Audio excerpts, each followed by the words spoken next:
Before dawn, the flare stacks of southern Iraq were still burning against a flat black sky when the calm around Rumaila began to break. Security teams at the vast BP-run oil field in Basra moved under floodlights, scanning the perimeter as reports spread of unidentified drones entering the area. According to Reuters, 2 drones landed inside the field, foreign staff were pulled out, and the mood shifted immediately from industrial routine to wartime precaution.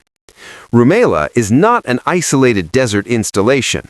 It is one of the largest oil fields in Iraq, part of the infrastructure that helps move millions of barrels through a region already strained by conflict, shipping disruption, and political threats. So when word of the Rumaila incident began circulating, it landed in a wider atmosphere of military deployments, strained diplomacy, and rising pressure around the Strait of Hormuz. The immediate significance was obvious. An energy site linked to one of the world's most sensitive oil corridors had just been touched by the same regional instability driving ceasefire rumors and war warnings at the highest level. This was not simply a drone incident, it was a warning to the entire Gulf energy system.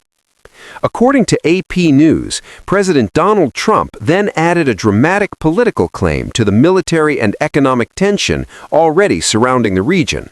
Trump wrote that Iran's president wanted a ceasefire and said the United States would consider that only when the Strait of Hormuz was, in his words, open, free, and clear. AP also reported that Trump had said the U.S. military offensive could end within 2 to 3 weeks, a remark that financial markets immediately treated as a possible sign of de-escalation. In political terms, the claim served 2 purposes at once. It suggested that sustained pressure had forced Tehran toward an off-ramp, and it framed control of Hormuz as the key test of whether that off-ramp was real. According to U.S. messaging, the implication was that military power had created diplomatic leverage. According to Trump's own framing, a ceasefire was not just about stopping attacks, it was about restoring maritime order in the single most important oil choke point on Earth. But the story quickly became far more complicated. Before we break down the conflicting accounts behind this strike, make sure you hit the like button and subscribe to the channel so you never miss the latest dramatic developments shaping global geopolitics. According to Iranian officials, Trump's ceasefire claim did not reflect Tehran's position at all. AP reported that Iranian Foreign Ministry spokesman Ismail Baghai called the remarks false and baseless, while Foreign Minister Abbas Araghchi signaled that Iran would not negotiate under threats or deadlines. Reuters had already reported during an earlier phase of the crisis that Iran told mediators in Qatar and Oman it was not open to ceasefire negotiations while under attack. On the Iraqi side, the account was also narrower and more cautious than the political rhetoric suggested. According to Reuters, Iraqi oil sources said 2 unidentified drones landed inside Rumaila, and BP said it was taking steps to protect personnel. No public attribution was immediately confirmed. That matters because low-flying drones are hard to track, especially around sprawling energy facilities built for production, not battlefield defense. They can approach at small radar signatures, fly below some detection layers, and force evacuations even without causing large physical damage. In plain terms, a drone does not need to destroy a field to disrupt it. It only needs to introduce enough risk that people, insurers, and operators pull back. Between these narratives lies a complex reality that analysts are still working to understand. What does this mean for the broader energy map? The answer is simple. Rumaila matters because it is not merely an oil field. It is a production hub at the core of Iraq's southern export system, and according to Reuters, it normally produces around 1.4 million barrels per day. That makes it one of the pillars of Iraqi output alongside West Kurna and Maysan, all of them tied in different ways to storage, pipelines, terminals, and Gulf shipping lanes. When Iraqi officials told Reuters that Rumailah's output had already been reduced by 700,000 barrels per day amid wider export disruption, the strategic meaning became even clearer. Pressure on Rumailah is pressure on Iraq's fiscal lifeline. Pressure on Iraq is pressure on Asian importers such as China and India, which take a major share of Iraqi crude. And pressure on Gulf exports is pressure on the global inflation picture from Europe to the United States. Analysts noted that this is why even a limited incident at a BP-linked site carries outsized weight. The target is valuable not only because of what it produces, but because of what it symbolizes: vulnerability inside an energy system that the world depends on every day. The message was clear. No energy artery connected to the Gulf could be treated as safely outside the conflict. The first consequence was military. According to AP, the United States was already moving the aircraft carrier USS George H.W. Bush and 3 destroyers toward the region, while thousands of troops from the 82nd Airborne Division began arriving in the Middle East. Reuters also reported that Washington was working on plans to secure tanker traffic through the Strait of Hormuz, including possible naval escorts. In other words, the response to a drone incident near Basra was never going to remain local. It fed directly into a much larger force posture. The second consequence was regional.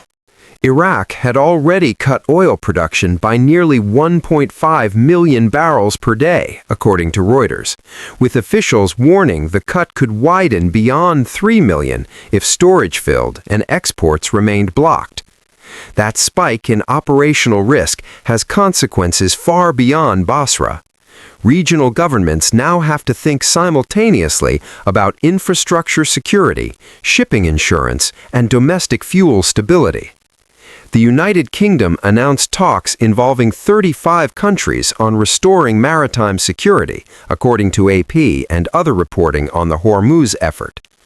Gulf states watched the same chain reaction unfold in real time.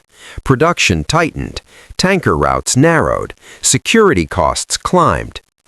The third consequence was economic, and it appeared almost instantly on trading screens. AP reported that Brent crude eased back toward $100 per barrel on hopes that the war might end soon, but that level was still far above roughly $70 before the conflict. U.S. gasoline prices rose to a national average of $4.06 per gallon. Stocks climbed, shipping risk stayed elevated. Analysts noted that even when oil pulls back on ceasefire headlines, the underlying damage to confidence can last much longer. Prices rose, freight costs climbed, insurance expenses surged. The fourth consequence ran through diplomacy. Reuters reported that earlier ceasefire contacts involved indirect communication with Tehran, with Qatar helping broker channels and Oman previously mediating nuclear talks. Yet Reuters also stressed that later ceasefire arrangements remained fragile and full of unanswered questions, including what either side had actually agreed to and what would happen next to Iran's nuclear program and stockpile of enriched uranium. That is why the Rumailah incident mattered diplomatically as well as economically. Every new strike, drone landing, or shipping scare makes negotiations harder by convincing each side that time can still improve its position. The fifth consequence was political inside the United States. Reuters reported deep unease inside parts of Trump's MAGA coalition, with figures such as Steve Bannon, Tucker Carlson, and Marjorie Taylor Greene warning against another Middle East war, while others argued pressure had forced Iran toward restraint. A ceasefire narrative helps the White House sell strength. A prolonged escalation risks reopening the old argument over foreign entanglement. Trump maintains that Iran sought a ceasefire and that maritime security in the Strait of Hormuz is the condition for any real pause. Iran maintains that such claims are false and that it will not negotiate under coercion or military deadlines. The unresolved issue is not simply who is telling the truth in the moment. It is whether the underlying structure of the crisis has changed at all. Ramallah, Basra, and the Strait of Hormuz all point to the same conclusion. Even when leaders talk about off-ramps, the region remains wired for escalation. A drone lands inside a major oil field, and the effect travels outward through military planning, government budgets, tanker routes, fuel prices, and alliance politics. That is how modern geopolitical crises spread, not always through a single decisive blow, but through repeated shocks to systems that cannot afford instability. The fragile balance now rests on whether political signals can move faster than operational risks on the ground and at sea. Will this incident remain an isolated test of nerves, or is it the beginning of something far larger? Stay tuned for further updates as this situation continues to develop. And don't forget to like and subscribe so you never miss the latest dramatic geopolitical developments shaping the world.